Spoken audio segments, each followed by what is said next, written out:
வணக்கம். இன்றைக்கி நம்ம பார்க்க போகிற சமையல் என்னென்னு பார்த்தீங்கன்னா, சிம்பிளாக செய்யக்கூடிய 3 வகையான லஞ்ச் பாக்ஸ் ரெசிபி தான் பார்க்க போகிறோம். 3மே நல்லா டேஸ்ட்டாக இருக்கும். ஃபஸ்ட்டு பார்த்தீங்கன்னா, மாங்காய், தேங்காய், கொத்தமல்லி போட்டு சாதம். 2வது தக்காளி, முட்டை போட்டு தொக்கு சாதம். 3வது ஆனியன் ரைஸ். இது 3மே பசங்க நல்லா விரும்பி சாப்பிடுவாங்க. வாங்க இந்த 3 ரைஸும் எப்படி செய்யலாங்கிறத பார்க்கலாம். ஒரு மிக்ஸி ஜார் எடுத்துக்கலாம். இதில் பார்த்தீங்கன்னா ஒரு 2 பச்சை மிளகாய் சேர்த்துக்கலாம். சின்னதாக ஒரு துண்டு இஞ்சி, ஒரு கைப்பிடி அளவுக்கு கொத்தமல்லி சேர்த்துக்கலாம். இது கூடவே அதில் ஒரு 3 ஸ்பூன் அளவுக்கு துருவின தேங்காய் சேர்த்துக்கலாம்.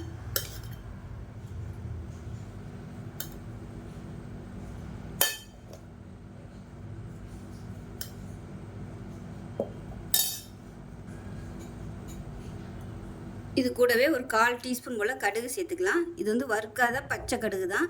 இப்போ இது எல்லாத்தையுமே தண்ணி ஊற்றாமல் குறைன்னு அரைச்சிட்டு வந்துட்டு பார்க்கலாம். ஒரு கடாயை எடுத்துக்கலாம். இப்போ தேவையான அளவுக்கு எண்ணெய் சேர்த்துக்கலாம். எண்ணெய் சூடானதும் ஒரு டீஸ்பூன் போல் கடுகு, உளுந்து சேர்த்துக்கலாம். ஒரு டீஸ்பூன் கடலைப்பருப்பு சேர்த்துக்கலாம். இப்போ இதில் ஒரு 3 வரமிளகாயும் சேர்த்துக்கலாம். கருவேப்பிலை சேர்த்துக்கலாம். பெருங்காயம் கொஞ்சமாக சேர்த்துக்கலாம். இப்போ இதில் துருவி வச்சுருக்க மாங்காய் ஒரு கப் அளவுக்கு சேர்த்துக்கலாம். மாங்காயை சேர்த்துட்டு லேசாக வதக்கி விட்டுக்கலாம். அந்த மாங்காய் நல்லா சாஃப்டாக வர அளவுக்கு. இப்போ இதிலே கொஞ்சமாக உப்பு சேர்த்துக்கலாம். இப்போ மாங்காய் ஓரளவுக்கு சாஃப்டாகிடுச்சு. இந்த ஸ்டேஜில் நம்ம அரைச்சி வச்சுருக்க மல்லி, தேங்காய் இந்த பேஸ்ட்டை சேர்த்துக்கலாம். சேர்த்துட்டு லேசாக ஒரு பரட்டி விட்டுக்கலாம். இப்போ நல்லா வதக்கியாச்சு. இப்போ ஒரு கப் அளவுக்கு சாதம் சேர்த்துக்கலாம். நான் பிரியாணி அதாவது அரிசி தான் எடுத்துருக்கேன். நல்லா வடிச்சிட்டு ஆற விட்டு எடுத்து வச்சுருக்கேன். இதில் போட்டு பரட்டிக்கலாம். நீங்கள் சாதாரண அரிசி சேர்க்குறனாலும் சேர்த்துக்கலாம். உப்பு போட்டு தான் வடிச்சிருக்கேன். நல்லா மிக்ஸ் பண்ணி விட்டுக்கோங்க.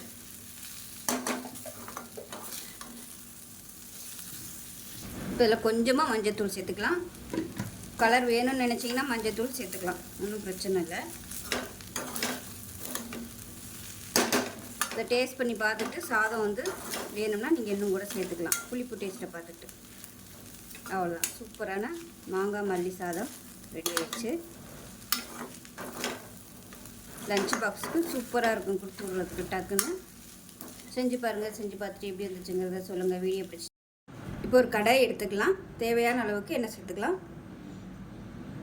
எண்ணெய் சூடானதும் ஒரு டீஸ்பூன் கடுகு, ஒரு டீஸ்பூன் போல் சீரகம், கருவேப்பிலை சேர்த்துக்கலாம். இப்போ இதில் ஒரு 10 பல் பூண்டு பொடியாக கட் பண்ணி சேர்த்துக்கலாம்.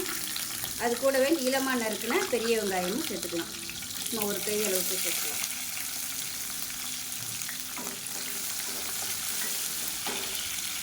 இப்போ 2 பச்சை மிளகாயை கீறிட்டு சேர்த்துக்கலாம். இதில் கொஞ்சமாக உப்பு சேர்த்துக்கலாம். சாதத்துலேயும் உப்பு போட்டு தான் வடிச்சிருக்கேன். அதனால் இதில் மட்டும் கொஞ்சமாக சேர்த்துக்கலாம். பாருங்கள், வெங்காயம் அவ்வளவுக்கு நல்லா வதங்கிடுச்சு. இப்போ மசாலா எல்லாம் சேர்த்துக்கலாம். 1 டேபிள் ஸ்பூன் குழம்புத்தூள் மசாலா, அப்புறம் கொஞ்சமாக கரம் மசாலா, கொஞ்சமாக மஞ்சள்தூள். இது எல்லாத்தையும் நல்லா வதக்கிக்கலாம். ஸோ காரம் உங்களுக்கு தகுந்த மாதிரி நீங்கள் சேர்த்துக்கலாம். அது நல்லா வதக்கியாச்சு. இப்போ 3 தக்காளி மிக்சியில் அடித்து வச்சுருக்கேன். அதை சேர்த்துக்கலாம். நீங்கள் நறுக்கி சேர்க்குறதுனாலும் சேர்த்துக்கலாம். இது பூராமே நம்ம யூஸ் பண்ணுறதில்ல. கொஞ்சம் மிச்சத்தை எடுத்து வச்சுட்டு தேவையான அளவுக்கு தான் யூஸ் பண்ண போகிறோம். இப்போ இந்த தக்காளி நல்லா அப்படியே தொக்கு மாதிரி வரும்னா எண்ணெய் பிரிஞ்சு அந்தளவுக்கு நல்லா வதக்கி விட்டுக்கலாம். இப்போ இதில் மிளகாத்தூள் சேர்த்துக்கலாம். காரம் சுத்தமாக கம்மியாக இருக்கிற மாதிரி இருக்குது. அதனால் கொஞ்சமாக மிளகாத்தூள் சேர்த்துருக்கேன். டேஸ்ட் பண்ணி பார்த்துக்கிட்டு பத்தலைனா நீங்கள் சேர்த்துக்கலாம். இன்னும் கொஞ்சம் லைட்டாக சுருக்குன்னு இருக்கிற மாதிரி இருந்துச்சுன்னா நம்ம சாதம் போட்டு கிளறையில் நல்லாயிருக்கும். இப்போ பாருங்கள், தக்காளி நல்லா வதங்கி தொக்கு மாதிரி வந்துடுச்சு. இப்போ இவ்வளவும் நம்ம அதாவது சாதம் போட்டு கிளற வேணாம். தேவையான அளவுக்கு மட்டும் வச்சுட்டு மிச்சத்தை ஒரு டப்பாவில் ஸ்டோர் பண்ணி வச்சுக்கலாம்.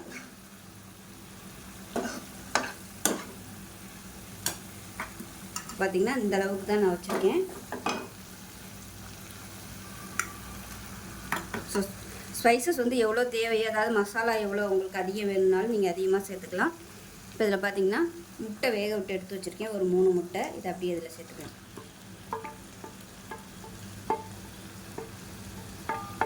சேர்த்துட்டு லேசாக பரட்டி விட்டுக்கலாம். ரொம்ப கலராக வேணாம். இப்போ இதில் 1 கப் அளவுக்கு பாசுமதி அரிசி நல்லா வேக விட்டு எடுத்து வச்சுருக்கேன். வடிச்சிட்டு உப்பு போட்டு வேக விட்டு எடுத்துருக்கேன். வடிச்சிங்கன்னா தான் உங்களுக்கு சாதம் நல்லா உதிரி உதிரியாக வரும். இது போட்டு நல்லா கிளறிக்கலாம். இந்த மஞ்சள் வந்து உடையாத அளவுக்கு சாஃப்டாக கிளறி விட்டுக்கலாம்.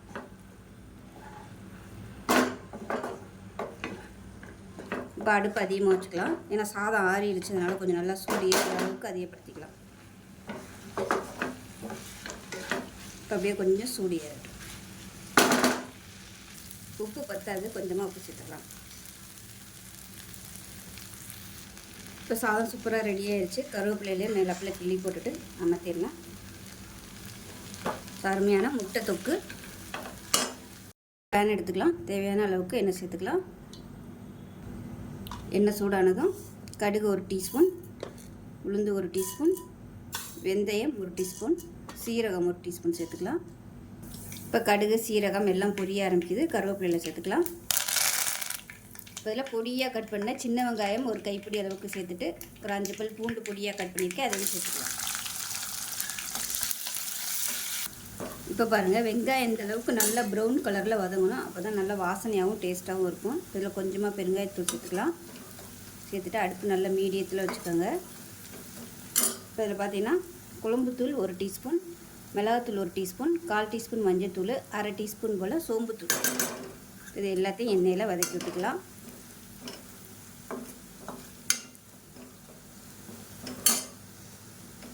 வதக்கி விட்டுட்டு பாசுமதி அரிசி வந்து வேக விட்டு எடுத்து வச்சுருக்கேன். நீங்கள் சாதாரண அரிசி கூட சேர்த்துக்கலாம்.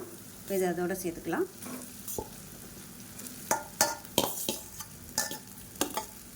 உப்பு போட்டு வேக விட்டு எடுத்து வச்சுருக்கேன். அதை போட்டு நல்லா கிளறி விட்டுக்கலாம். இப்போ இதில் உப்பு கம்மியாக இருக்குது. வெங்காயம் வதக்கையிலே கொஞ்சம் உப்பு சேர்த்துக்கோங்க. நான் மறந்துட்டேன், அதனால் இப்போ சேர்க்குறேன். நல்லா கிளறி விட்டுக்கலாம். அவ்வளோதான், சூப்பரான சின்ன வெங்காய சாதம் ரெடி ஆயிடுச்சு. நல்லா வாசனையாக இருக்கும், டேஸ்ட்டாகவும் இருக்கும். ரொம்ப சிம்பிளாக பண்ணிடலாம் டக்குன்னு. இது கூட ஒரு முட்டையோ அப்பளமோ வச்சு கொடுத்தீங்கன்னா சூப்பரான லஞ்ச் பாக்ஸ் ரெடி ஆயிடும். ஸோ இதே மாதிரியே செஞ்சு பாருங்கள். செஞ்சு பார்த்துட்டு எப்படி இருந்துச்சுங்கிறத சொல்லுங்கள். வீடியோ பிடிச்சிச்சின்னா லைக் பண்ணுங்கள், கமெண்ட் பண்ணுங்கள், சேனலை சப்ஸ்கிரைப் பண்ணுங்கள், பக்கத்தில் பெல் பட்டனையும் ப்ரெஸ் பண்ணுங்கள். நன்றி.